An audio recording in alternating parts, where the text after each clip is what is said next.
There is a kind of person who carries the world without being asked. You have met them.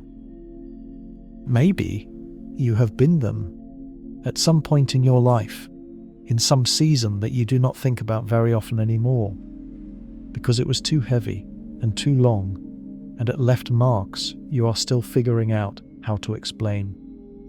Someone who steps forward not because they wanted to, but because no one else did, because the silence stretched out and became unbearable, because the need was real and visible and pressing, and their conscience, that particular, relentless, nocturnal conscience, could not simply turn away from it and go back to sleep.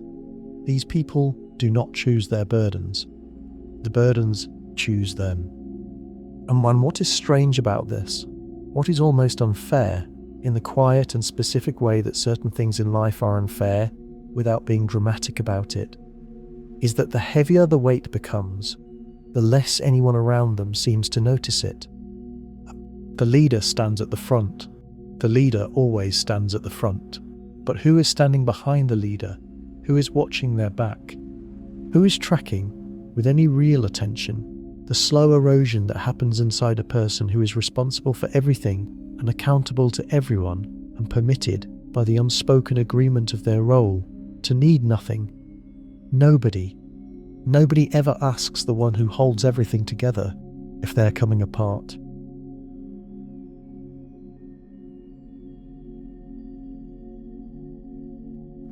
There is something else too, something even quieter than the not asking. It is the assumption that the person carrying is fine with carrying, that because they do it well, because they do it without obvious complaint, because they show up and they hold it and they do not visibly buckle, they must be, on some level, suited to it, perhaps even fulfilled by it. As though the fact of capability implies the presence of contentment, as though doing a hard thing without breaking means you are not being worn down by it, as though the absence of collapse is the same thing as the presence of peace.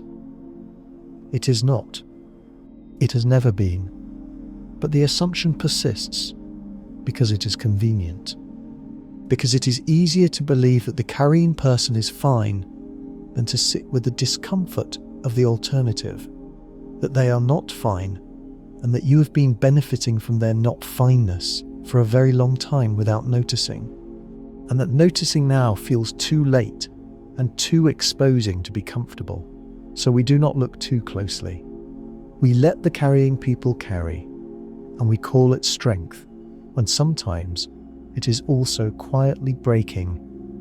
Tonight we are going to sit with one of those people. We are not going to rush. We are not going to debate or rank or analyze in the cold and clinical way that strips the humanity out of things. We are going to sit with him the way you sit beside someone sleeping, close enough to feel the warmth, quiet enough not to disturb whatever they are finally resting from. And in that stillness, in this dark and unhurried space, we are going to think about what it actually means to carry something you never asked for, what it does to a person, what it makes of them, what it costs. His name is Jon Snow, and this is the weight of him. Not the battles, not the titles, not the mythology that grew around him the way mythology grows around anyone who suffers publicly and survives it.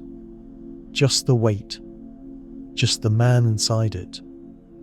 Before we get to any of it, before the war, before the wars, before the dead things walking in the dark, and the fire in the sky, and the long and terrible winter that everyone kept warning was coming, let us go back to something smaller, something quieter. Let us go back to the place where it started, which is not a battlefield, or a throne room, or any of the grand stages on which the important scenes of his life would eventually play out. Let us go back to a courtyard. Stone underfoot, grey walls on every side, the particular smell of the north and winter, cold and clean and a little bit like iron, like the air itself has an edge to it. Snow coming down in that soft, unhurried way that northern snow falls, as if it has all the time in the world, as if it is in no particular hurry to arrive anywhere. There is a boy standing in this courtyard. He is watching the other children. They are playing, or practicing, or simply existing in the easy way that children exist when the world they inhabit is unambiguously theirs. They are laughing at something. One of them says something to another, and there is a response and a ripple of sound that is light and ordinary and utterly human. And the boy watching them, our boy, the one we have come here to think about, is close enough to hear it. Close enough that if he took 3 or 4 steps in any direction, he would be among them. He does not take those steps, not because he is forbidden, not because anyone has explicitly told him he cannot, but because there is something between him and that group of children that is not made of stone or wood. It is made of something older and more invisible, the particular atmosphere of belonging, which some children breathe like oxygen, and others stand at the edge of, pressing their noses against the glass, close enough to see the warmth, but unable to feel it. He stands there for a while. The snow keeps falling. And then he turns away, because standing at the edge and watching without entering is its own kind of skill, learned young and practiced often by the children who grow up understanding, without being told, that the inside of a circle is not always where they are welcome. This is where Jon Snow begins, not in glory or fire or prophecy, in the quiet, specific loneliness of a child who does not quite belong anywhere, a child who knows his name, but not the full story of his name, who knows the man who raised him, but can feel, in the subtle and unarticulated way that children feel things before they have language for them, that something about his place in that relationship is provisional, conditional, dependent on silences that the adults around him maintain with a care that is itself a kind of answer. If only he knew how to read it. He does not know yet. He only knows the courtyard, the snow, the distance. And already, at this age, in this quiet, he is learning the thing that will define his entire life. Not how to fight, though he will learn that too. Not how to lead, though that will come. He's learning how to be alone inside the presence of others. How to exist at the margin of a world that is not quite his, and still care deeply and without agenda about the people at its centre. That is the first and perhaps most important lesson of Jon Snow. You do not have to belong to a place to love it. You do not have to be claimed to be loyal. You can stand at the edge of the warm circle your whole life and still spend that life making sure the fire does not go out. The other boys, the other young men who arrived at the war with him, who trained with him, who he slept near and ate with and froze alongside in the initial weeks of training. The ones who had been highborn sons sent north in disgrace, and the ones who had been nothing at all before and saw the watch as a step up from nothing. He treated them the same. He helped the ones who struggled, not because anyone told him to, not because there was a reward structure for it, but because the struggling was real and the help was available, and the gap between those two things seemed obvious to him in a way it did not seem obvious to others. This made some of them resent him. Being helped by someone who did not condescend while helping them, being helped with genuine casualness, as if it was simply the obvious thing to do rather than an act of generosity. This is unexpectedly difficult to receive. It exposes something. The person being helped becomes aware, in a way they might rather not be, of the space between themselves and the person helping them. And awareness of a gap between yourself and someone else can become very easily and very understandably a simmer of low resentment. Some of the boys resented him, and Jon, for his part, did not entirely understand this, did not know how to account for it. He had not been performing generosity. He had simply been doing what seemed obvious. The fact that it was not obvious to others, and that his ease with it created discomfort in them, was a mystery to him. And this mystery, the gap between how he experienced his own actions and how others received them, this gap would follow him for the rest of his life. He would never quite understand why doing the right thing made people uncomfortable. He would do it anyway. He always did it anyway. Becoming Lord Commander, the election. Let us think about what an election in that particular context actually means. These were men who had every reason to vote for self-interest, for tried, for whoever promised them the most comfortable version of a hard life.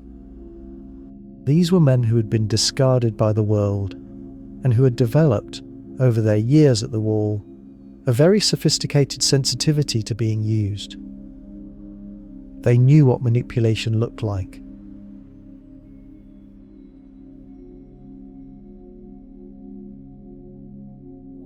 They knew the performance of care from the actual article. They had seen enough of both to distinguish between them, and they elected Jon Snow. By a margin that was not overwhelming, because nothing in his story ever came easily.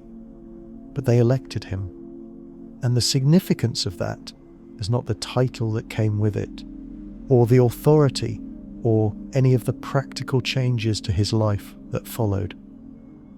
The significance is what it says about what those men saw in him. They saw someone who could not be purchased, someone who would not tell them what they wanted to hear at the cost of the truth. Someone who would make decisions based on what was real rather than what was politically safe, and who would do so with enough steadiness that following him felt, even in the worst circumstances, like the most reasonable available option. They elected the person they trusted, not the person they liked best, not the one who promised them ease, the one they trusted. And Jon received that trust, the way he received everything, with visible reluctance and invisible commitment. He did not celebrate. He did not relax. He accepted the weight of it, and he stood up straighter, and he turned to face whatever was coming next. The wildlings.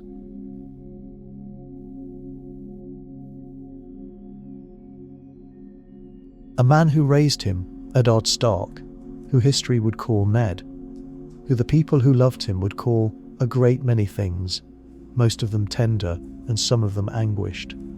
This man made a choice.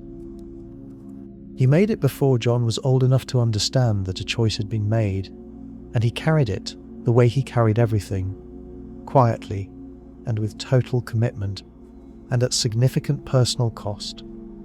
He took in a child that was not his. Or, more precisely, he told the world that a child was his, when the truth was something far more complicated and far more dangerous and far more weighted with the fate of kingdoms. He did this to protect. He did this because protecting was the thing he was built for, in the same way that Jon was later built for it. And the cost of the protection, in Ned's case, was the whisper that followed him. The question in people's eyes when they looked at the boy and then looked at the man. The slight discomfort that rippled through rooms where the Lord's supposed bastard was present, because bastardy was a social wound in that world, visible and permanent. And it was not entirely clear whether the wound belonged to the child or to the father who had apparently created him. Ned bore that. He bore it the same way he bore everything, without complaint, without explanation, without ever giving anyone the satisfaction of seeing it land.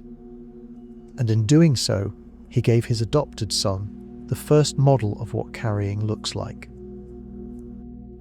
The first demonstration of someone choosing, every single day, to hold something heavy without letting anyone see how heavy it was.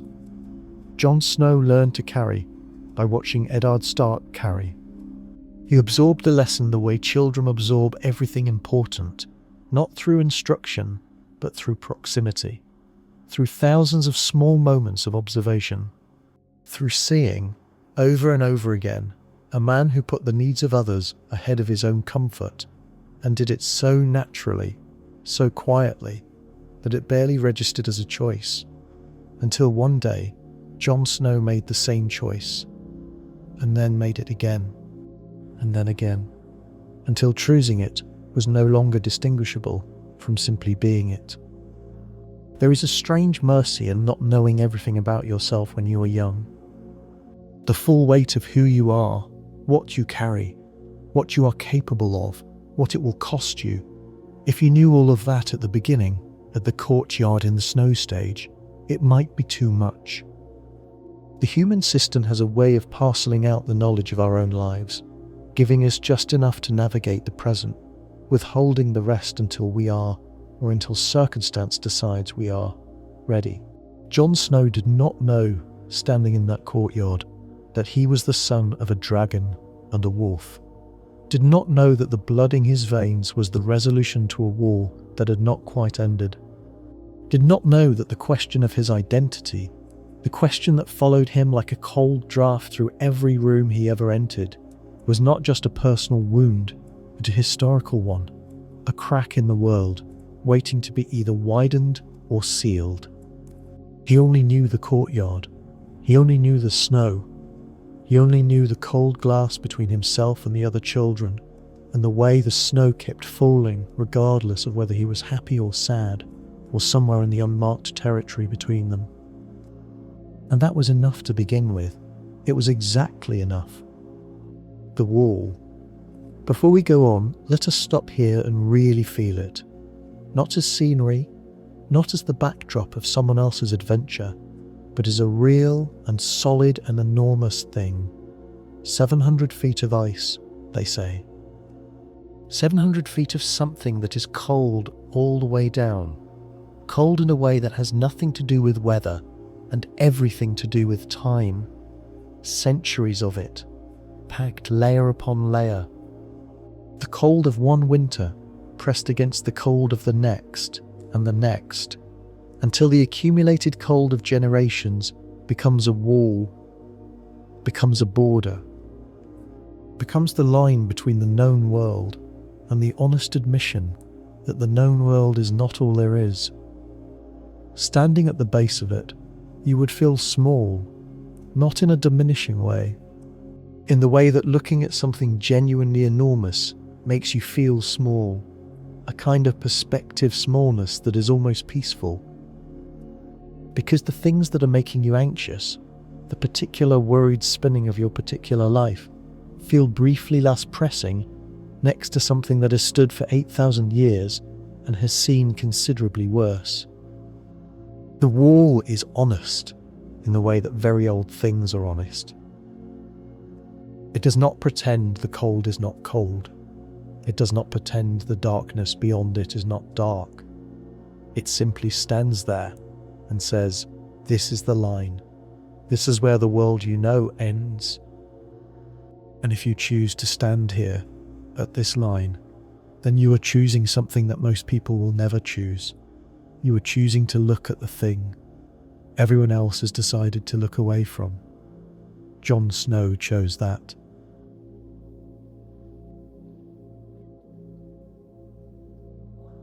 Or rather, a young man who felt that he had no place in any warm room chose to go to the one place in the world that collected the people who had no place in warm rooms. The Night's Watch was explicit about this. It took bastards and criminals and the broken and the shamed and the discarded, and it said, "Fine, come here, stand here. We have a wall that needs standing in front of. We will not ask you who you were before. We will only ask you to be here now, in the cold, watching the dark." There is something quietly devastating about Jon Snow choosing that, about the lost boy choosing the home of the lost boys, about the one who felt discarded choosing the place that made a virtue of the discarded. But something happened there that changed the nature of the story. He arrived as a boy with good instincts and a sword that he was better with than most, and a wound in his self-conception that he wore like a second skin. He arrived expecting, on some level, to disappear into the ranks. To become one of the anonymous black-cloaked figures on the ice, defined not by his individual nature, but by the institution that contained him, that is not what happened. Because you cannot contain the nature of a person who is genuinely formed around something real. You can put them in uniform, you can put them in a cold place. You can surround them with people who have every reason to be harder and less feeling and more self-protective than they are. But the thing that is genuinely there, the actual character, the actual quality of the person, it persists. It finds its level. It rises, slowly and without drama, like water finding its level, until it is simply visible. Jon Snow became visible. The men around him felt it before they could name it. That particular gravity that certain people carry. Not charisma, which is a performance, but something quieter. The quality of a person who is present in the full sense of the word. Who, when you are talking to them, is actually listening. Who, when something goes wrong, does not immediately calculate how it affects their own position, but actually engages with the wrong thing, a real problem, the human situation in front of them. These qualities, in a place like the Night's Watch, were uncommon, and uncommon things get noticed. The first death he witnessed there, not the first death he had ever seen, he was a boy of the North, and the North was not sentimental about mortality, but the first death that required a specific kind of response, the dead thing that rose. The thing that had been a person and was now something else, something that still wore the shape of a person, but had lost whatever it was that made the shape meaningful. He did not hesitate. This is important. Not because hesitation would have made him a coward. It would not have. Hesitation in the face of something deeply wrong is a reasonable and human response. But because the absence of hesitation tells us something about the architecture of his instincts. He processed what he was seeing. He understood what it meant. And then he acted in accordance with what it meant, rather than in accordance with what he wished it meant, or what would have been more convenient, or what the people around him were prepared to believe. He acted on the truth of the situation, even when the truth of the situation was expensive. The burning of the bodies, or of the first one, the one in the commander's quarters, the one that rose in the night. This was not just a tactical decision, it was a declaration. Without words, without theatre, without any apparent awareness that it was significant, Jon Snow had just said, "I see what this is. I know what has to be done about it. I am going to do it, regardless of how it looks or what it costs me." That declaration would define him for the rest of his life. Always seeing clearly, always acting on what he saw, always paying the price. Here is where the psychology of Jon Snow becomes most visible, because the wildlings are the test case for everything that is actually true about him. They are, from the perspective of the culture he was raised in, the enemy. The barbarians beyond the border. They raid, they steal, they are brutal in their conflicts, and they do not observe the rituals and courtesies and restraints that the people south of the wall use to convince themselves they are civilized.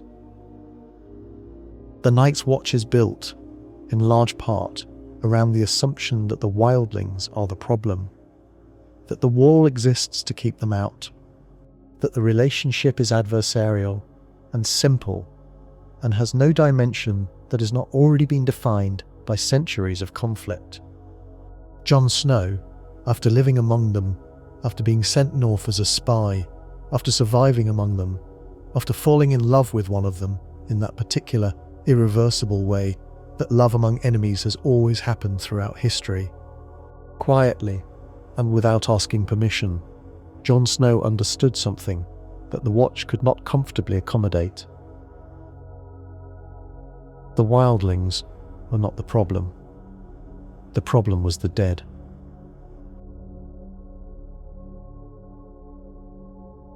And keeping them out of the equation on the grounds that they had always been on the other side was not just politically inconvenient, it was tactically suicidal.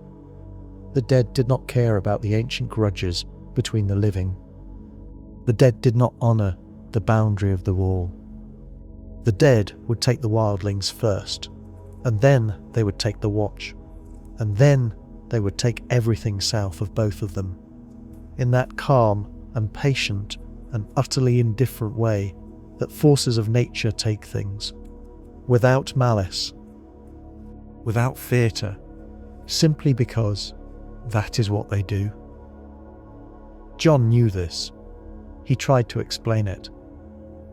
He held the meetings and made the arguments and brought the evidence and looked into the faces of his own men, the men who had elected him, the men who had trusted him, and watched the trust calcify into suspicion as he asked them to do the most difficult thing that any group of people can be asked to do. He asked them to reconsider who the enemy was. This is an ask that almost always fails, because the enemy is one of the most important psychological structures we have. The enemy tells us who we are by telling us who we are not. The enemy gives us a direction for the anxiety and the anger and the fear that live in all of us. The enemy simplifies a complicated world into a comprehensible narrative with a clear direction of blame. And when someone comes along and says, wait, actually the enemy is not who you think, what they are really saying, on a deeper level, is your entire framework for understanding your situation is wrong. And people, almost universally, would rather kill the messenger than rebuild the framework. He brought the wildlings through the gate. This is one of the bravest things he ever did, and it is almost never framed that way.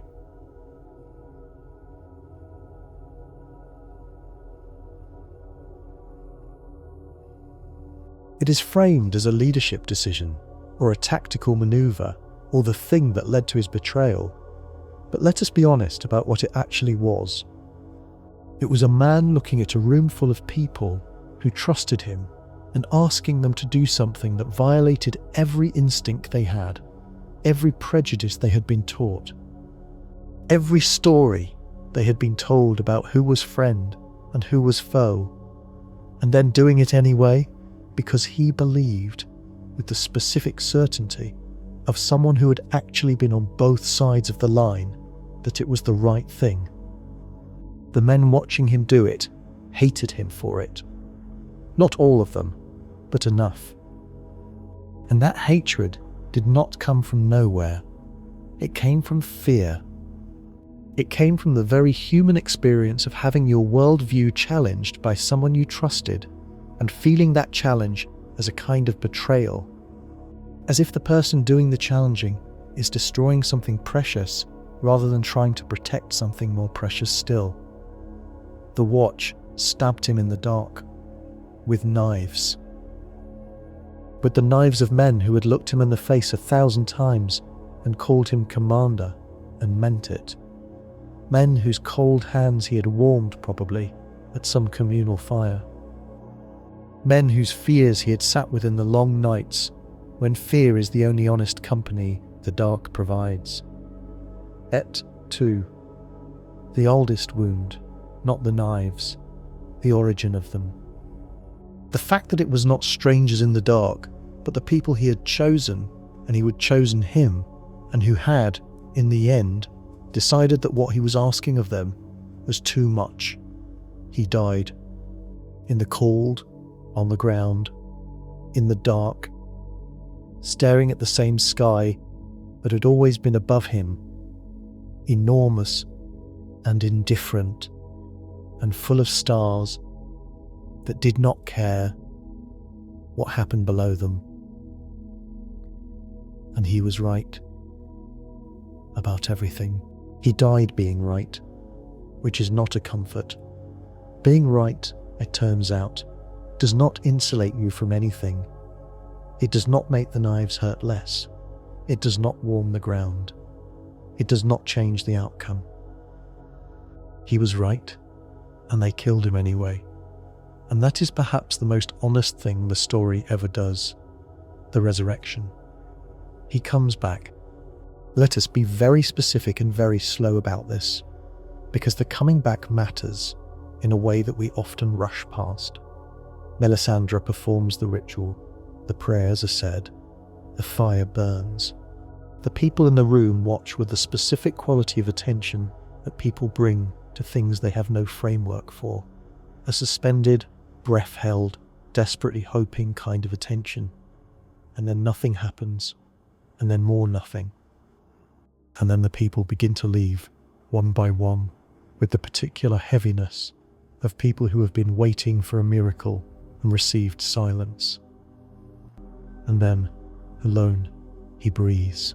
He breathes the way a person breathes when they have been underwater for a very long time, suddenly, sharply, as if the air itself is a surprise.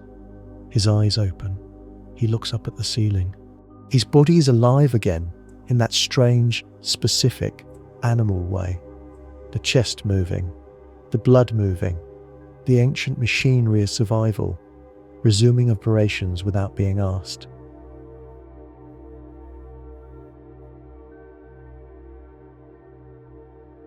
And what does he feel?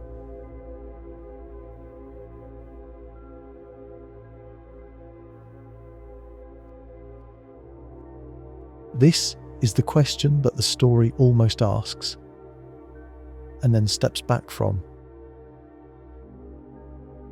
What does it feel like to return? What knowledge comes back with you?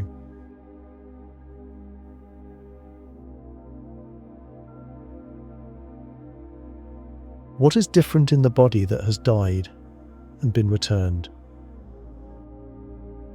What does the world look like through eyes that have been closed, really closed, finally closed, and then opened again?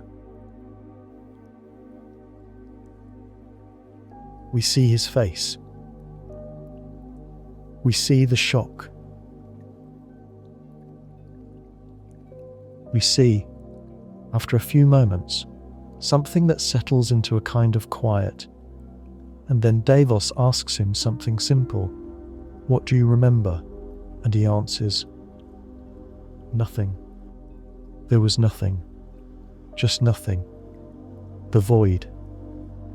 The absolute absence that is not darkness, because darkness implies the presence of a thing that blocks the light.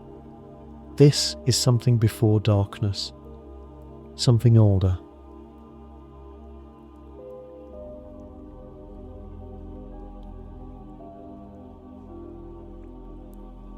Something that the living do not have a word for, because the living have never needed one. He died, and there was nothing, and then there was this. The cold, the ceiling, the faces, the weight, all of it exactly as he left it. There is a conversation between Jon and Tormund sometime after the resurrection that I have never been able to stop thinking about. It is not a dramatic conversation. It is not the kind of exchange that gets quoted. It happens in the margins of the bigger story, in one of those quiet moments that the grand narrative does not slow down for. Tormund looks at Jon and says something to the effect of, "You know how to be a king. You just have to be willing to be one." Jon's response is not eager. It is not the response of someone who has been waiting for permission. It is the response of someone who is so profoundly exhausted by the concept of being responsible for other people that even the suggestion of more responsibility lands like a stone in standing water. He does not want it. He never has. He only ever does it because the alternative is watching people suffer while he preserves his own comfort. And that, the watching while preserving, is something his particular psychology is constitutionally incapable of. So, he accepts it, again. The way you accept the rain, not because you wanted to get wet, but because you were already outside when it started, and going inside would mean leaving something important unfinished in the storm. Let us talk about what Jon Snow actually is, psychologically. Not what he represents, not what he symbolizes, not what the story uses him to say about duty and honor and the nature of power. Let us talk about the person, the interior architecture, the structure of a self that is shaped from the very beginning in a very specific and very recognizable way. He is conscientious. The word sounds mild. It sounds like what you write in a professional reference when you want to say something positive but not too personal. He is a conscientious worker. He is diligent, reliable, thorough. These are true, and they understate the thing by a factor of about 1,000, because conscientiousness, in its full clinical and human sense, is not just about doing your work properly.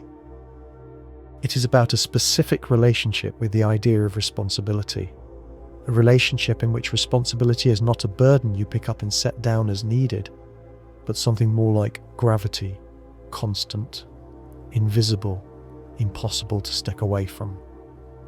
The highly conscientious person wakes up in the morning with their obligations already on them.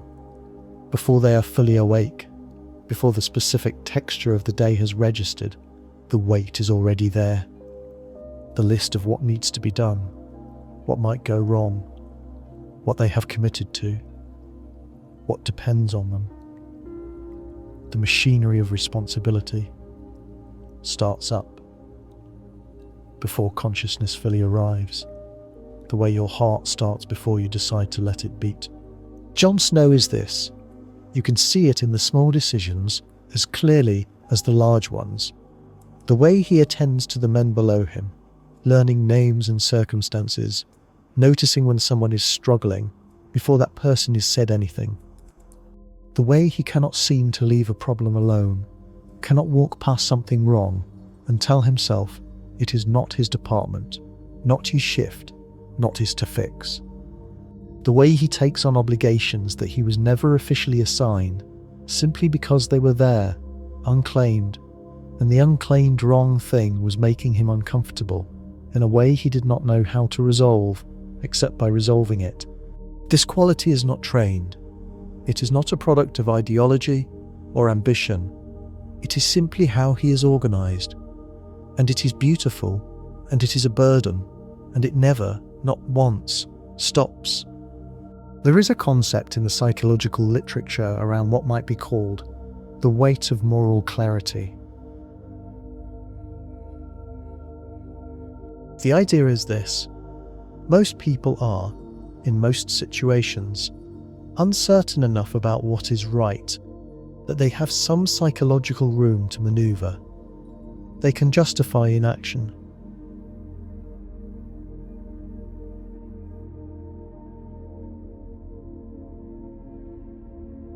They can decide that the situation is ambiguous enough to excuse them from intervening. They can tell themselves that they are probably not the right person, that someone else will handle it, that waiting seems prudent. The person with genuine moral clarity does not have this room. They see what is right with a specificity that removes the escape routes. The ambiguity that allows most people to rest is not available to them. They know what needs to happen.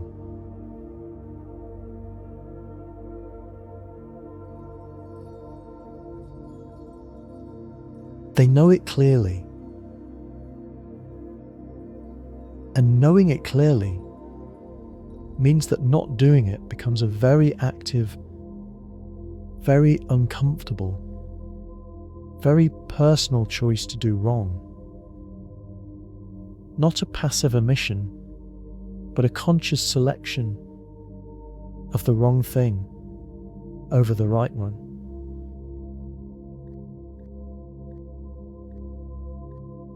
You cannot maintain that kind of clarity and also be comfortable with inaction. Jon Snow cannot maintain it and be comfortable with inaction. Every moment he is not doing what he knows needs to be done is a moment of low-grade suffering, a hum of wrongness beneath the surface of everything, like a note just below the threshold of hearing. You cannot identify it, but it is affecting you. You are tense without knowing exactly why. You are restless. You cannot quite relax. The only relief is action. The only way the note stops is to do the thing, and so he does the thing. Again and again and again, throughout his life, at progressively higher costs. He does the thing, and there is a brief silence, a brief absence of the hum, and then the next thing appears on the horizon, and the hum begins again. There is no permanent relief available to someone whose conscience operates this way. There is only the next right thing. Now let us talk about the specific psychological cost of being right in a world that is not ready to listen. Being disbelieved is not a minor inconvenience. The research on this, the actual clinical documented experience of people who report accurate information and are consistently dismissed, shows that it creates a very specific kind of psychological damage. It erodes something fundamental about the relationship between the self and the social world.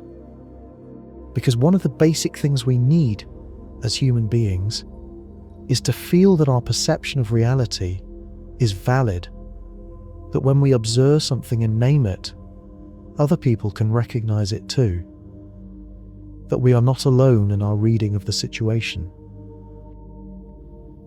When that validation is consistently denied, when you say, there is a danger, and the response is, you are imagining things, or you are being dramatic, or you are politically motivated, or you are simply wrong, something happens to the person saying it.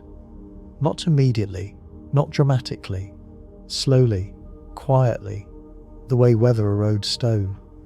They begin to carry the truth alone. And carrying the truth alone is a very specific kind of heavy. It is not just the weight of the responsibility, though that is part of it. It is also the secondary weight of isolation. The knowledge that you are seeing something real that others cannot or will not see.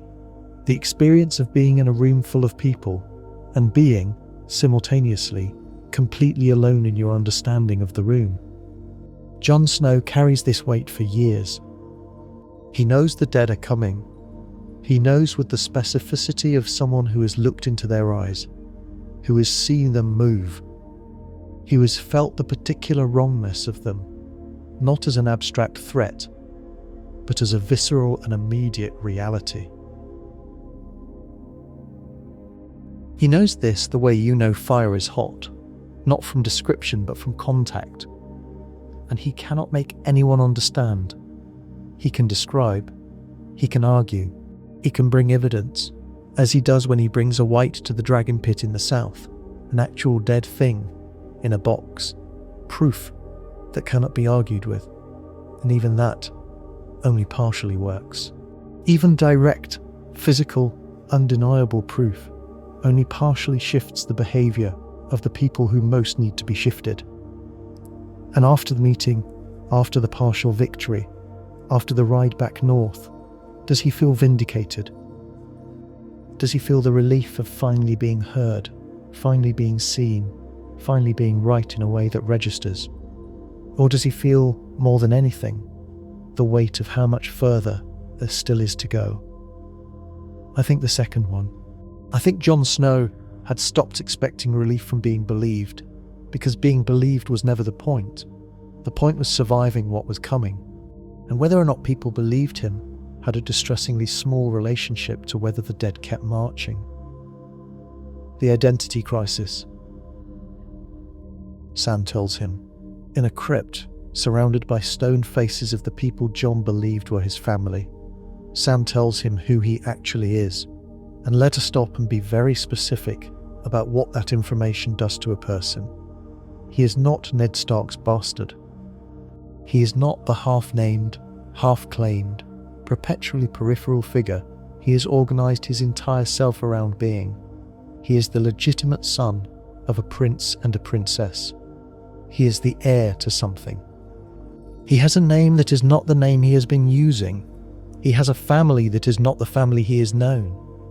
And the people who knew, the people who kept the secret, are mostly dead. How do you receive information like that? You would think it would be a relief.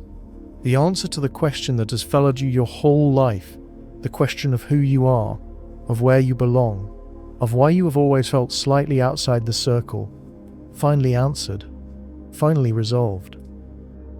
But relief requires that the new information fit comfortably into the shape of your existing self.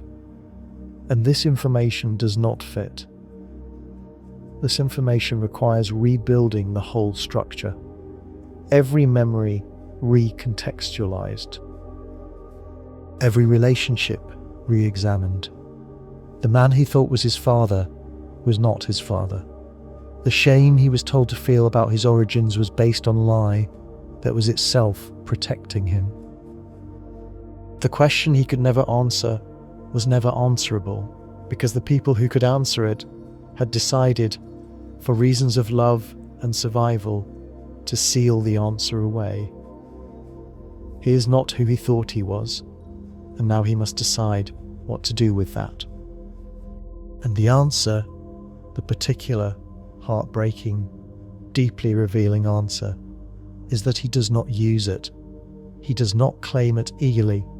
He does not reach for the throne that his blood apparently makes available to him. He tries, actively and genuinely, to put it aside, to hand it to someone else, to keep it from being used at all, because he understands, with the clarity that he always has, that the claiming of it will break things that he cannot afford to have broken. The truth about who he is costs him the alliance he needs. The truth about who he is costs him the relationship he loves. The truth about who he is costs him, in the end, almost everything. And he knew, before Sam told him, in the particular way that certain people sense approaching things before they arrive, he knew this was not going to be a gift. He could feel the shape of it, even before he knew the content. He picked it up anyway, because it was true, and he could not carry a lie, not even a convenient one, not even one that would have made everything easier. Denarius. Let us be careful here, because this is the most psychologically complex relationship in his story, and also the one that the narrative rushes past most quickly, as if it is uncomfortable to sit in it, He loves her. This is not complicated in itself. He is capable of love. We know this. We have seen it. We have seen the particular quality of care he brings to the people he allows close. The way it is not romantic performance, but something quieter and more real.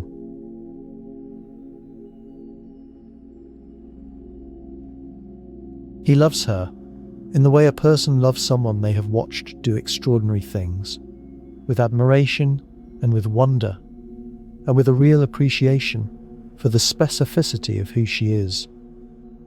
And he sees her change. This is the thing that is almost unbearable to watch from the inside of his experience. He sees her change the way you see a person you love, moving towards something that is going to hurt them and other people, and you cannot stop it because the trajectory is internal to them, and you do not have access to the interior of another person, no matter how much you love them. You can only watch. You can only say the things that need to be said and hope they land, and feel the specific anguish of watching them not land, and then make the choice that is left. The choice that is left. The choice he makes in the end. He kills her. Let us say it plainly, without drama, the way it must have felt to him. He kills the person he loves because letting her live will mean the deaths of people who cannot protect themselves. He makes the calculation, and it is not a calculation in the cold, mathematical sense, because it costs him everything, and he is visibly breaking under the weight of it. He makes the choice between two wrongs, the smaller and the larger, and he does the thing that the smaller wrong requires, and then he stands there with the blood of the person he loved on his hands, and there is no relief, no clarity, no sense that the right thing has resolved into peace. There is only the specific, bottomless aftermath of having done the most costly thing he has ever done, in a life that has asked enormous costs of him at every stage, and having nothing on the other side of it, except the fact that he did it. He did it. That will have to be enough, and it is not enough. It will never be enough, but it is what there is, and he will carry it north with him into the silence, into the old cold world, the same way he has carried everything. Without setting it down, without asking anyone to help him hold it. The truth about who he is costs him, in the end, almost everything. And he knew, before Sam told him, in the particular way that certain people sense approaching things before they arrive, he knew this was not going to be a gift. He could feel the shape of it even before he knew the content. He picked it up anyway, because it was true, and he could not carry a lie, not even a convenient one, not even one that would have made everything easier. Daenerys. Let us be careful here, because this is the most psychologically complex relationship in his story, and also the one that the narrative rushes past most quickly, as if it is uncomfortable to sit in it. He loves her. This is not complicated in itself. He is capable of love. We know this. We have seen it. We have seen the particular quality of care he brings to the people he allows close. The way it is not romantic performance, but something quieter and more real. He loves her in the way a person loves someone they have watched do extraordinary things, with admiration and with wonder and with a real appreciation for the specificity of who she is. And he sees her change. This is the thing that is almost unbearable to watch from the inside of his experience. He sees her change the way you see a person you love, moving towards something that is going to hurt them and other people, and you cannot stop it because the trajectory is internal to them, and you do not have access to the interior of another person, no matter how much you love them. You can only watch. You can only say the things that need to be said, and hope they land, and feel the specific anguish of watching them not land, and then make the choice there's left. The choice that is left. The choice he makes in the end. He kills her. Let us say it plainly, without drama, the way it must have felt to him. He kills the person he loves, because letting her live will mean the deaths of people who cannot protect themselves. He makes the calculation, and it is not a calculation in the cold, mathematical sense, because it costs him everything, and he is visibly breaking under the weight of it. He makes the choice between two wrongs, the smaller and the larger, and he does the thing that the smaller wrong requires, and then he stands there, with the blood of the person you loved on his hands, and there is no relief, no clarity, no sense that the right thing has resolved into peace. There is only the specific, bottomless aftermath of having done the most costly thing he has ever done, in a life that has asked enormous costs of him at every stage, and having nothing on the other side of it, except the fact that he did it. He did it. That will have to be enough. And it is not enough. It will never be enough.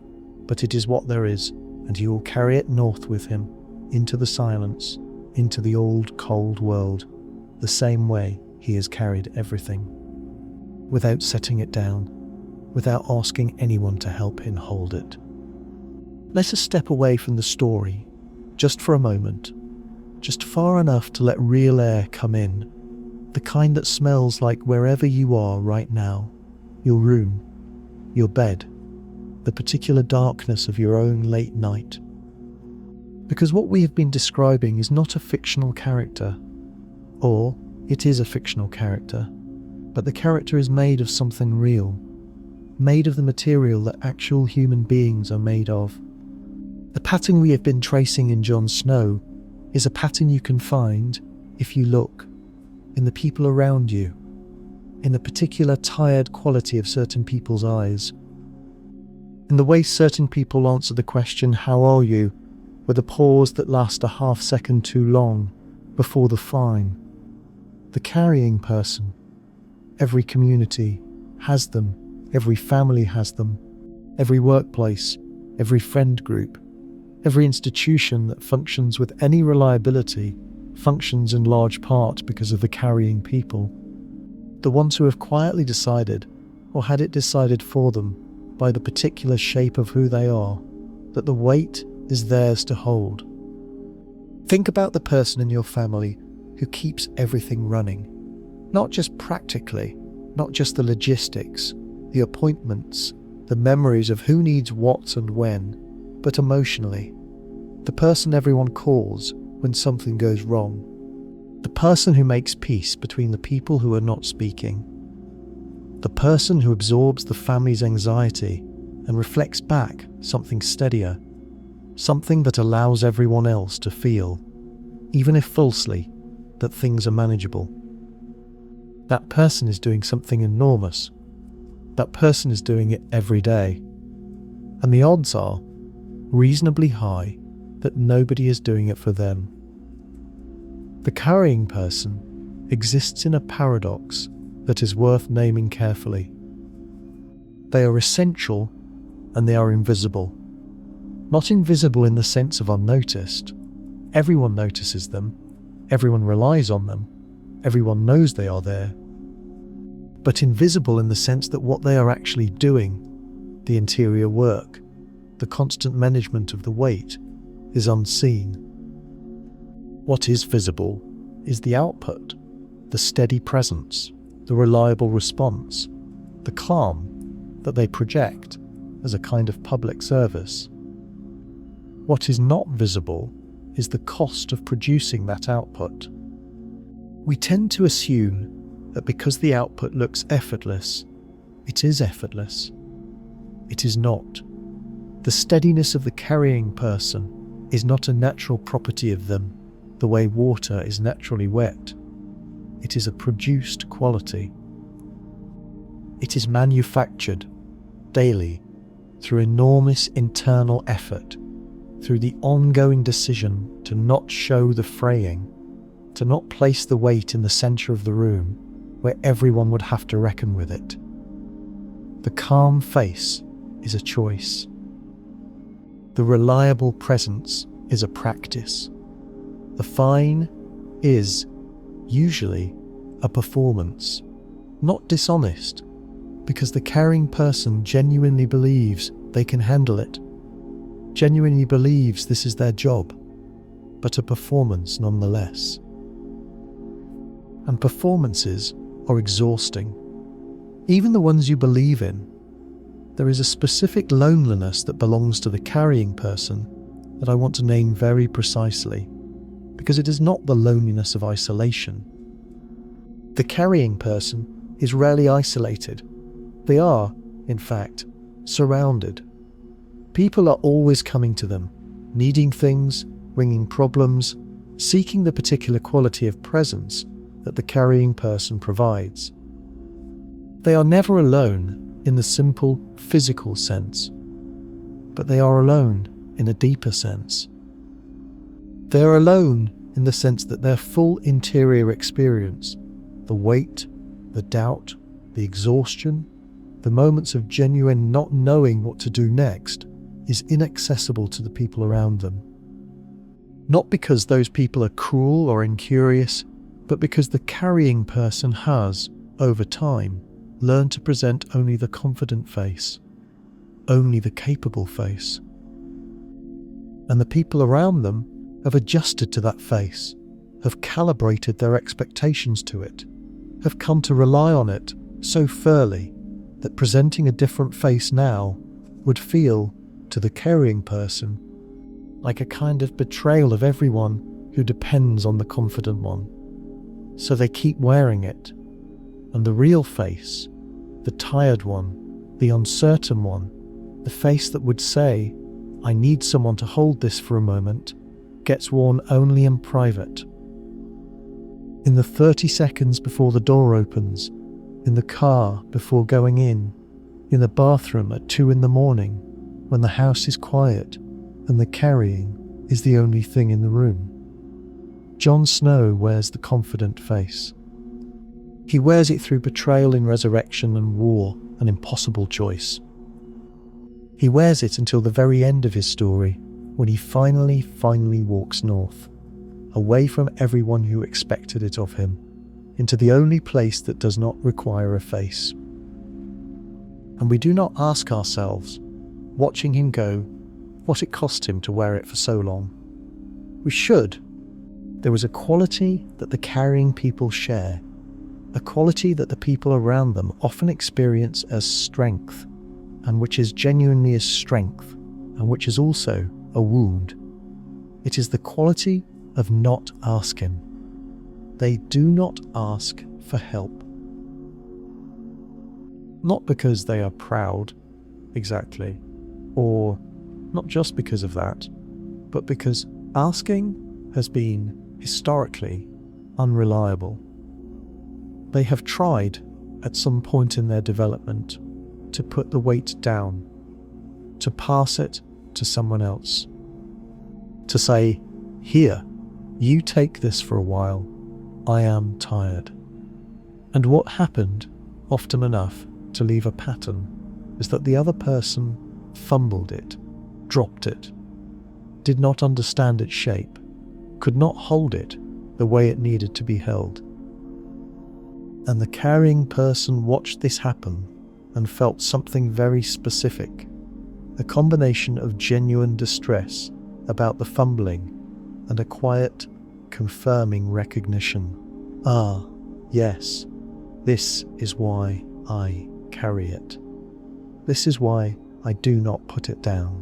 And they picked it up again, and they stopped asking, because asking and then watching the thing not be held properly is worse than simply holding it yourself. At least when you hold it yourself, you know where it is. You know what condition it is in. You are not standing there watching it fall while being unable to do anything about it. Control, in this context, is not about power. It is about safety. The carrying person carries because carrying is, paradoxically, the least anxious option available to them. Jon Snow carries because he is the one who knows how. And the one who knows how cannot simply decide not to know, cannot unknow, cannot turn off the knowledge and pretend the weight is not there. He is condemned by his own competence to keep carrying. And that is a very old and very real kind of trap. Think about the people in your life who do not ask for help. Not the people who refuse it, the ones who actively push back when it is offered, who say no thank you with a firmness that closes the subject, but the ones who simply never get to the point of asking.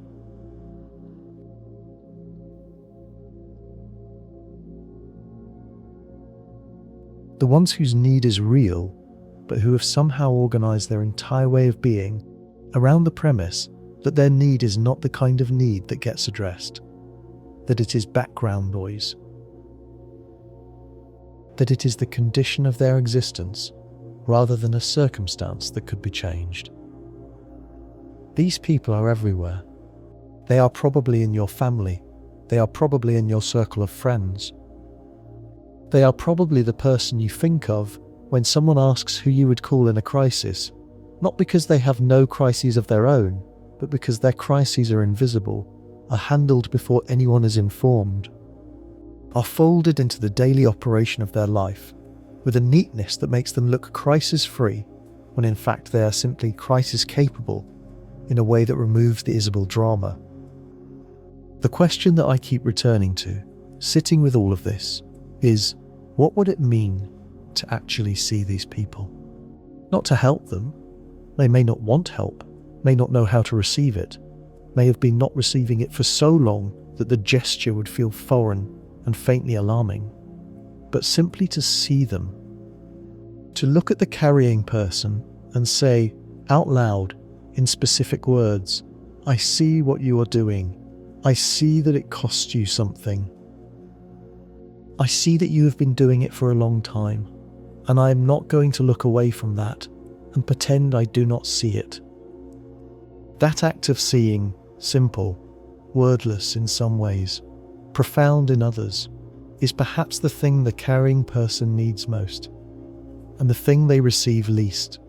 Jon Snow is never really seen, not fully, not by anyone who has the standing to do something about it. He is observed, he is depended on, he is followed and elected and resurrected and grieved, but he is not seen in the full sense of the word, not held in the eyes of someone who has time and intention enough to look past the capable face and acknowledge the tired one. And I wonder, sometimes, what would have happened if someone had? What does it mean to be made for something you did not choose? Let us ask this very slowly, not as a rhetorical question, not as something to be answered quickly and moved past, but as something to actually sit inside of. Turn over in your hands in the dark, the way you turn over something you found whose weight surprised you.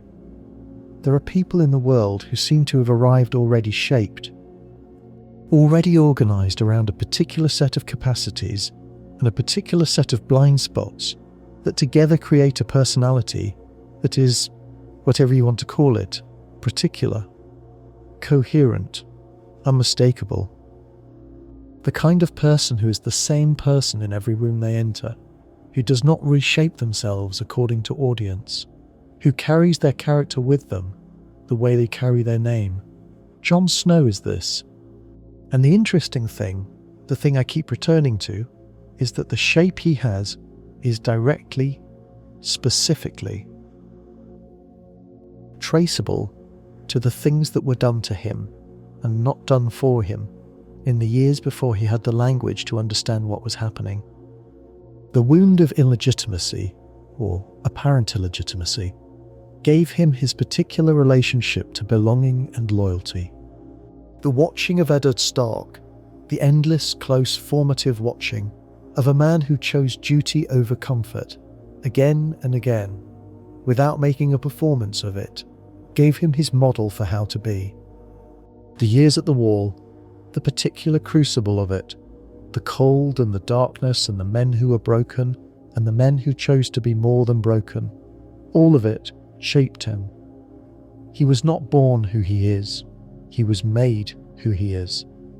And what made him was not comfort. There is a question in philosophy that gets asked in different ways by different traditions, and I am not going to pretend to have an answer to it, but I want to sit inside it with you for a while. The question is this: if the suffering was necessary to produce the person, does that make the suffering meaningful? Or does it simply mean the person was forced to find meaning in their suffering after the fact, because the alternative was to have suffered for nothing, which is the most unbearable option? Jon Snow cannot meaningfully have been Jon Snow without the particular wound of his origins, without the specific loneliness, without the years of not quite belonging, which gave him his particular gift for crossing boundaries that other people experienced as uncrossable.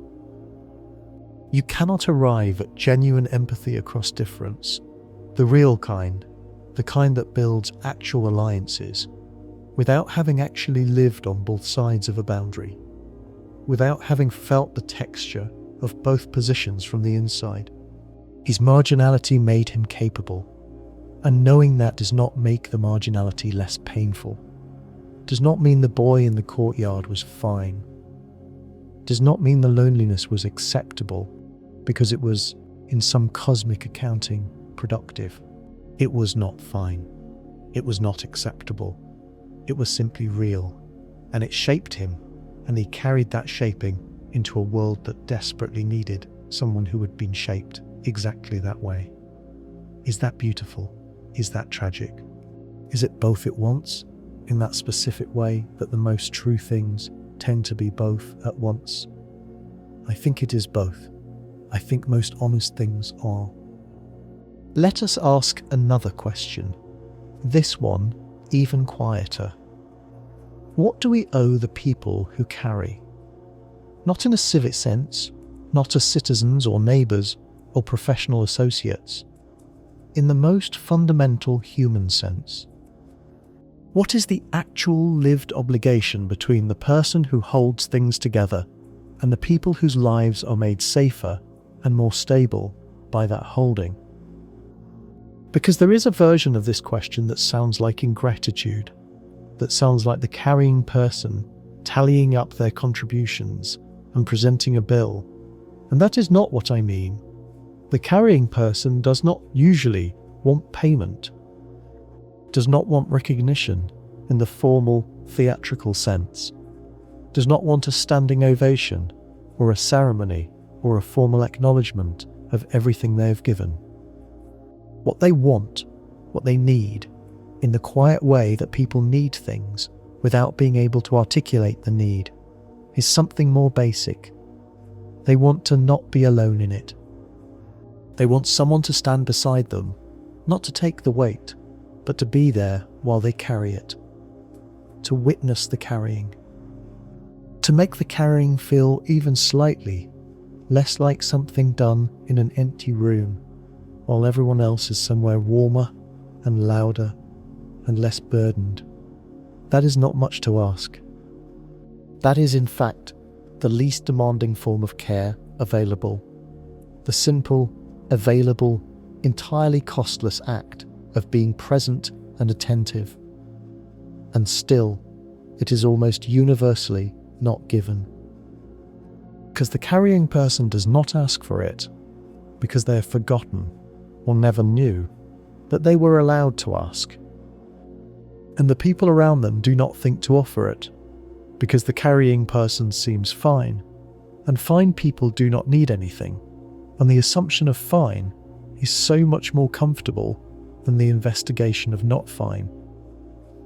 And so the carrying person carries alone. And the people around them go about their lives, unaware of the particular loneliness at the centre of the person keeping everything together. And the world keeps moving, and nothing changes. Until, sometimes, the carrying person breaks, or dies, or simply stops, walks north into the empty places where nobody needs anything from them, and the people who depended on them feel the enormous absence of the thing they never noticed was there. And by then, it is too late. The question, the one worth asking, is what we do before it is too late.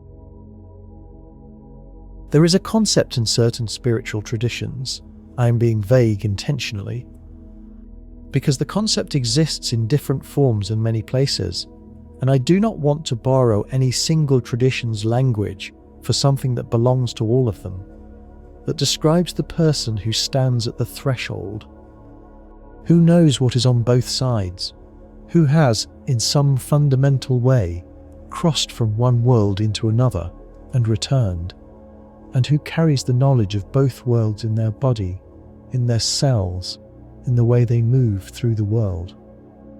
The threshold person cannot entirely belong to either side. They know too much of both. They have been too changed by the crossing to fit comfortably back in a place they came from, and they are not fully of the new place either. They exist in the between space, the space that is not quite here and not quite there, that is neither the warm circle nor the cold outside, but the threshold itself. Jon Snow is a threshold person, twice over. He crosses the threshold of the wall, going north, living among the wildlings, and then returning to the Watch, changed in a way that neither world entirely recognized. He is too northern for the south, too human for the pure warrior culture of the wildlings, too specific in his experience to fit neatly anywhere. And then he crosses the threshold of death, and returns from that too, changed in ways the narrative only gestures at. Quieter, darker in the eyes, more patient in certain ways, and less patient in others. Less interested in the arguments about precedent and politics and power, and more acutely aware, in the bone-deep way that only people who have genuinely brushed the limit of things tend to be aware, of what actually matters when you reduce everything to its essentials. The threshold person is, often, the most valuable person in the room, because they carry a kind of knowledge that cannot be acquired from the inside of the circle. It can only be acquired by having been outside it. By having sat with the cold and the dark and the emptiness long enough for it to teach something. Jon Snow has sat with all of it. He has been shaped by all of it. And he walks north, at the end, into the place that is most essentially threshold, the edge of the known world, the line between what we name and what we do not. And he makes of it a home. Because the threshold person, finally, belongs to the threshold, and the threshold of all places is the one that does not ask you to be other than what you are. We started with a boy in a courtyard, snow falling soft and steady, other children at their ease. The invisible glass. Let us come back to him now.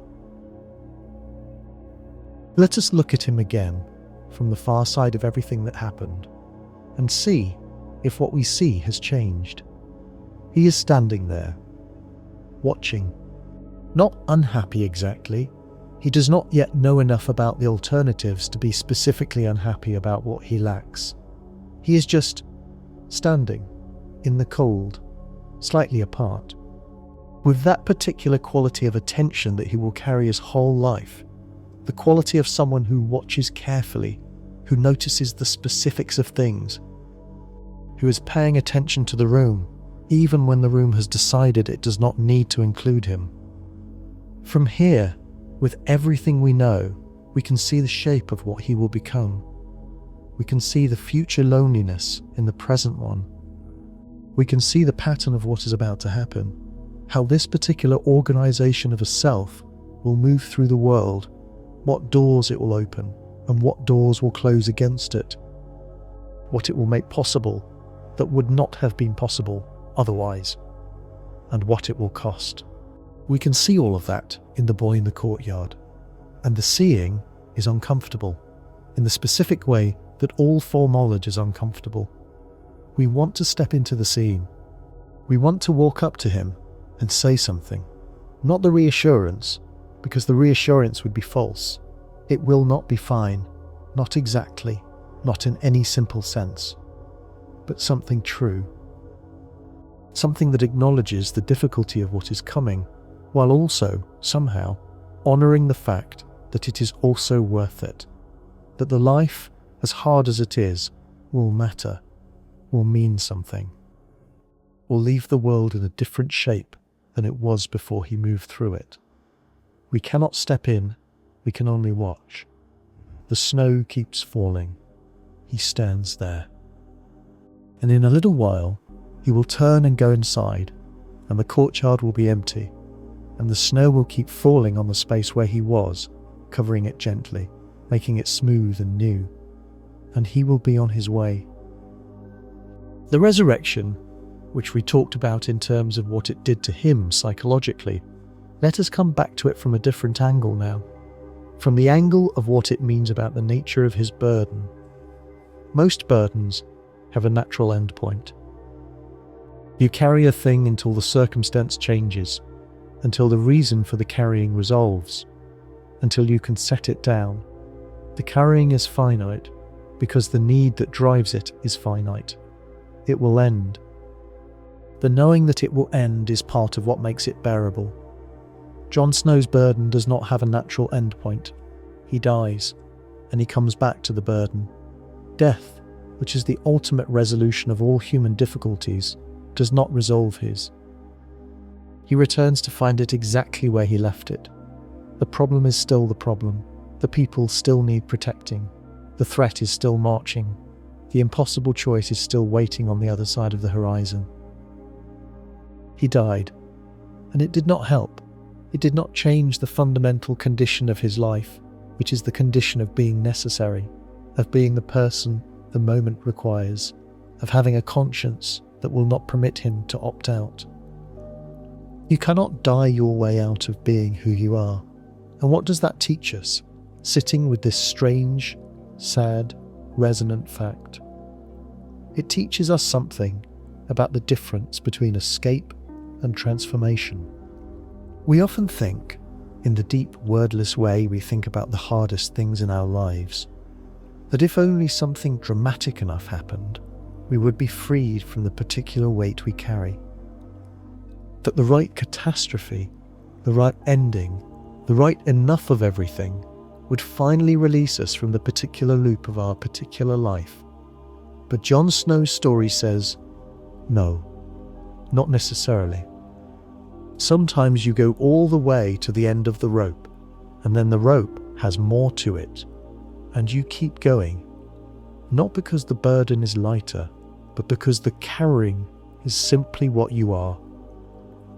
There is a version of this story that is a tragedy, a pure, clean tragedy in the classical sense, a person of exceptional qualities destroyed by the very qualities that made them exceptional. The loyalty that makes him great is the loyalty that brings him back from death into the same endless responsibility. The moral clarity that makes him right about everything is the clarity that isolates him, that puts him perpetually ahead of everyone around him, that makes him essentially alone at the front of every understanding. And there is a version that is something other than tragedy, not a triumph.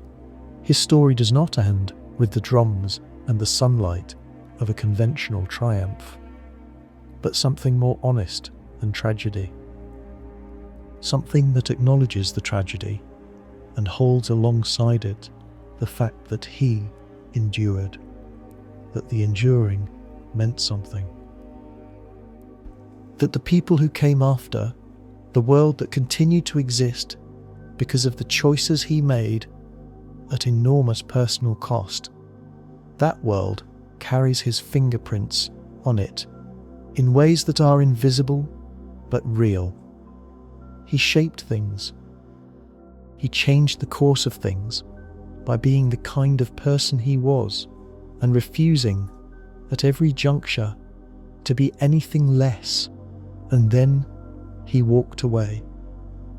Not in defeat, in the specific, quiet way that people walk away from things when they have done everything they were capable of doing, and the doing is finally complete. He walked north. He kept walking. The relationship between burden and identity. This is perhaps the deepest loop in his story, and the one worth returning to last. The burden is not separate from him. That is the thing. We have been talking about it as if it is something external, as if it is a weight placed on him from outside, that he has been forced to carry against his nature. But it is not outside him. It never was. The burden and the self are the same thing, organized slightly differently depending on the angle you look from. His sense of responsibility, his moral clarity, his inability to look away, his instinct to step forward, his particular genius for crossing lines that others experience as uncrossable. These are not the things that create his burden. They are the same things as his burden, seen from the inside rather than the outside. The burden is him. He is the burden.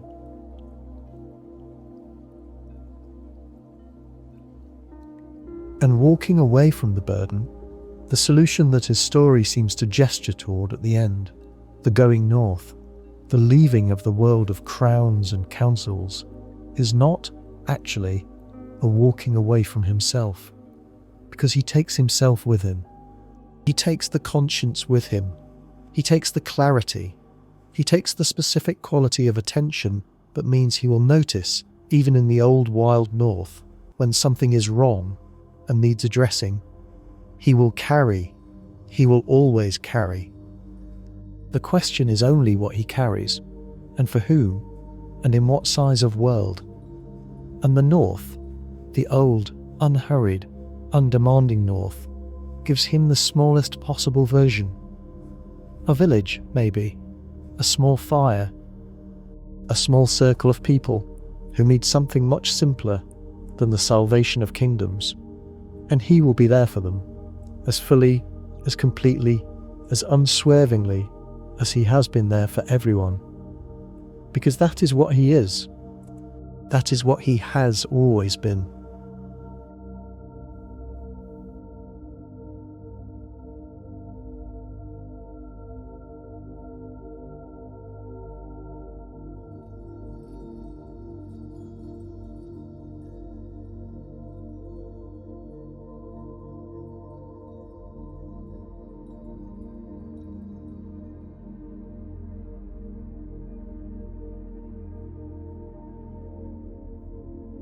There are people in this world who will never be free of their conscience. Not because they have never done anything wrong, never been selfish, never been afraid, never chosen the comfortable silence over the necessary and costly word. They are human. They contain all the usual human failures and contradictions and quiet dishonesties that we all carry around with us, filed quietly under things we do not examine too closely on ordinary days. But beneath all of that, beneath the ordinary human tangle of self-interest and avoidance and occasional cowardice, there is something that will not quite turn off. A pilot light, very low, that burns even when everything around it is cold. The light that says, "This matters. This person in front of you matters. This thing is wrong, needs addressing. This problem that everyone else has decided is not their responsibility is actually yours." You can ignore the light. Many people do. But the people who cannot ignore it, the Jon Snows of the world, the real ones, the ones you know, the ones living in ordinary houses and working ordinary jobs and carrying extraordinary things in absolute quiet. These people shape the world in ways that are almost never visible. Their influence is not the influence of the dramatic gesture. It is the influence of the 10,000 small decisions to do the right thing, compounded over years, creating a shape in the world that nobody can quite see directly, but that everybody benefits from. They are the reason things hold together.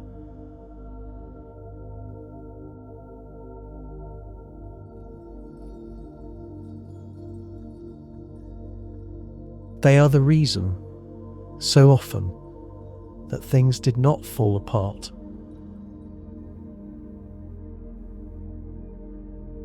The North keeps going.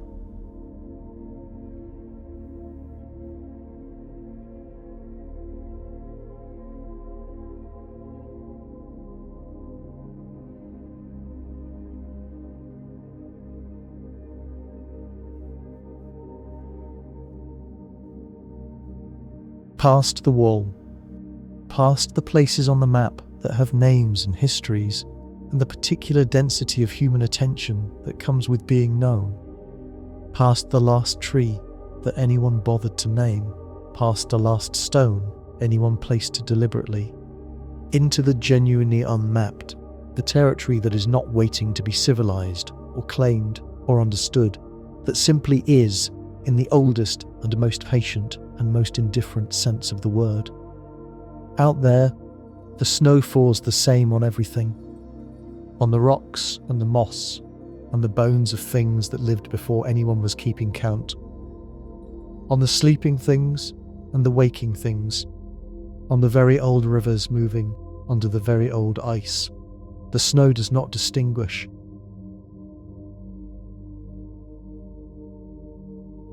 Does not choose its surface based on what has happened there, what has been sacrificed there, what weight has been carried across that particular ground.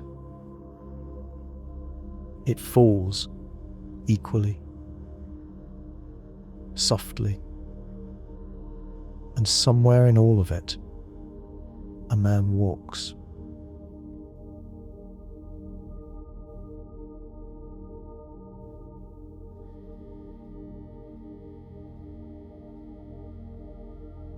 Not running from anything, not running toward anything in the way we usually mean, not chasing a specific destination with urgency, simply moving through the world at the pace of someone who has finally been given permission to take it at that pace, who has served his watch, as the phrase goes, in more ways than the literal one, who has given what was asked of him and considerably more than was asked, and who has been given back, in return, this, the wide, gold, open, unhurried north.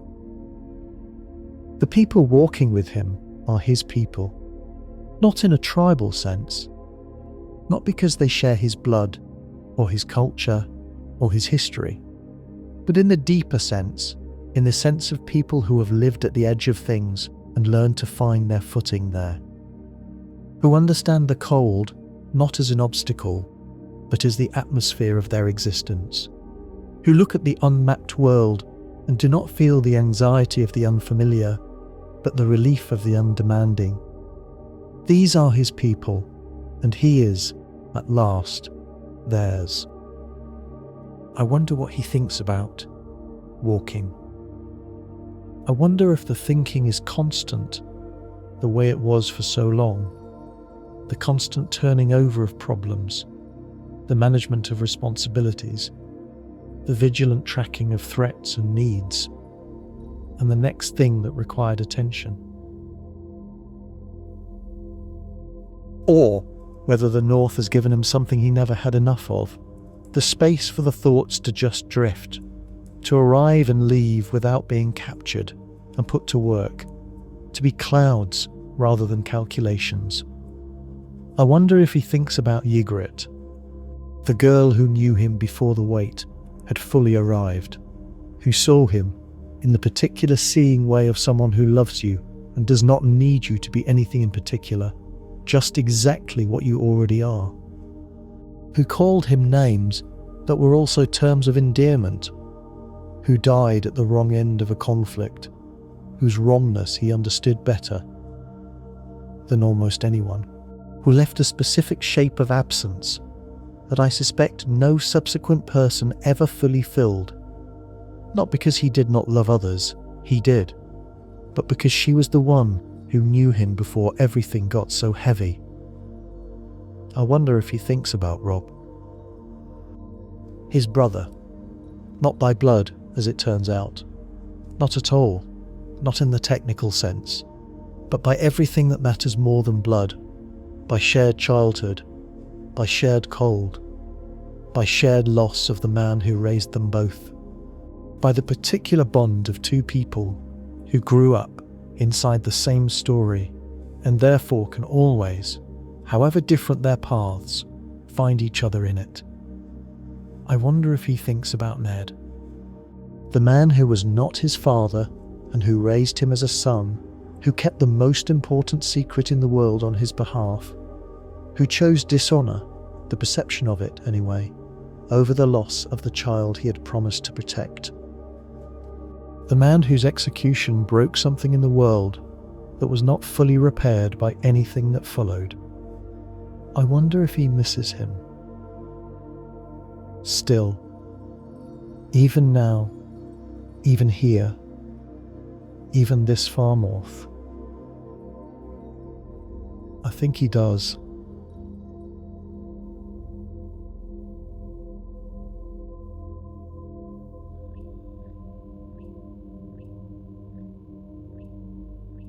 I think the particular quality of grief for a parent figure, chosen or given, does not have a natural end point. It simply finds its level, recedes from the front of things, settles into the background, available, always, to be felt again in certain moments, and certain weathers, and certain silences that happen to have the same texture as the ones in which you were first taught what love looked like. The fire they make in the evening, when the light goes and the dark comes down complete, and the cold settles in with its ancient, unhurried foreignness. The fire that is just for warmth, just for light, just for the ordinary human miracle of gathering around something that burns and feeling, because of the burning, slightly less alone.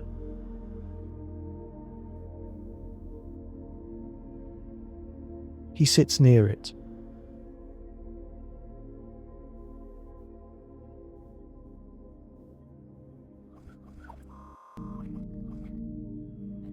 Not at its centre, never quite at its centre, that quality of his, the slightly outside the circle quality, has not left him, and probably never will. It is too fundamental. But he is close enough to be warmed.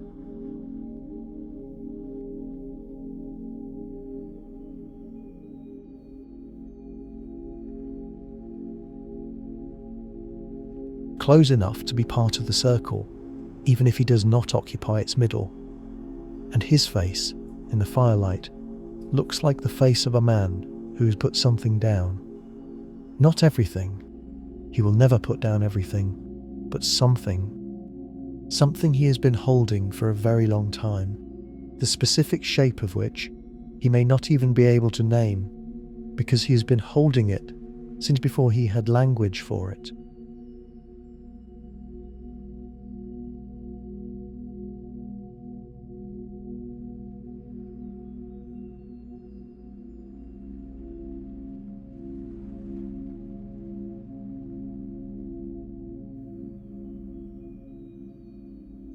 Since the snow and the invisible glass and the not quite belonging, he has put some of that down, and his face is quieter for it. Not happy, not at peace in any simple, resolved sense.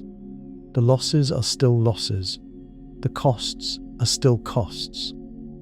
The people who are gone are still gone, and their absence is still specific and real and textured in the particular way that the absence of specific people always is.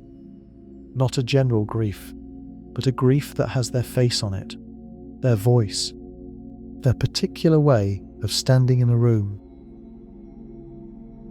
But he is breathing. He is here.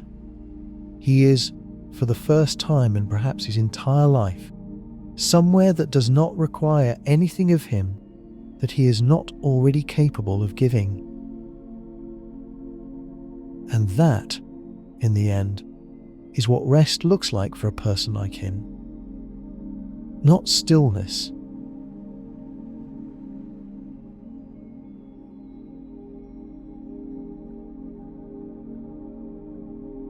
Not the absence of responsibility.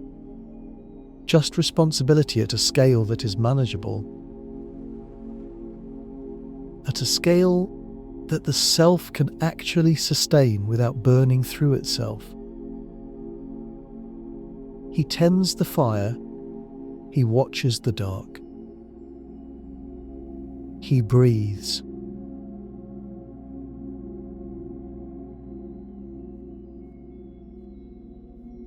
There are no conclusions to draw from a life like his.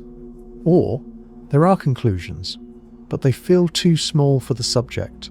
They feel like the wrong size container for the thing being described.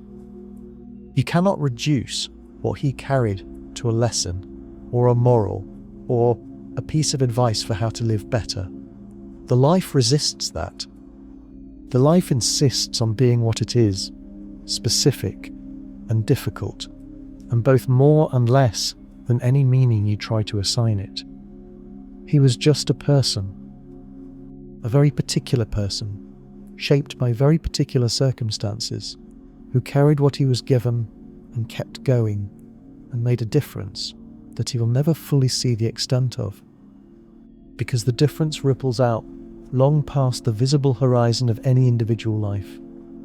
He was just a person who could not stop caring, and that is everything, and that is nothing special, and those two things are both entirely true.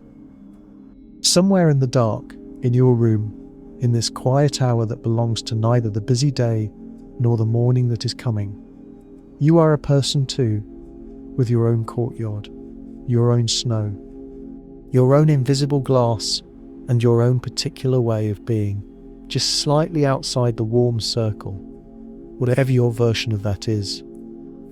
And maybe you carry things. Maybe you have been carrying things for a long time, in the Jon Snow way, quietly, reliably, without asking anyone to notice, without putting it in the centre of the room, where it would require other people to reckon with it. Maybe tonight is a night to put something down. Not forever, not everything, just for the length of this dark and quiet hour, just for the duration of this breath and the next one, and the one after that. You have been carrying. You can rest for a moment. The fire is low. The dark is soft. The snow is falling somewhere, in the north of the world, on the sleeping things and the patient things, on the old rivers and the old stones, and the man walking through it, finally, at his own pace. And it is falling here too, quietly, without judgment, without weight, just falling, the way good things fall when you let them, gently and slowly, and into the space between the thoughts, into the place where the carrying stops for a while and the breathing begins. Just breathe. The night is long, and you are already home. Let the fire burn low. Let the thoughts drift where they need to go. Let the weight be somewhere else, just for now. Just for this soft, unhurried dark. Let the north have it. Let the snow take it. Let yourself be quiet. You have been carrying long enough for tonight. The snow falls and falls, and the world keeps turning, slow beneath its weight of stars. And somewhere out there, far from the names of things, a man walks through the old silence and does not look back. And the silence holds him, and the silence holds you. And everything for now.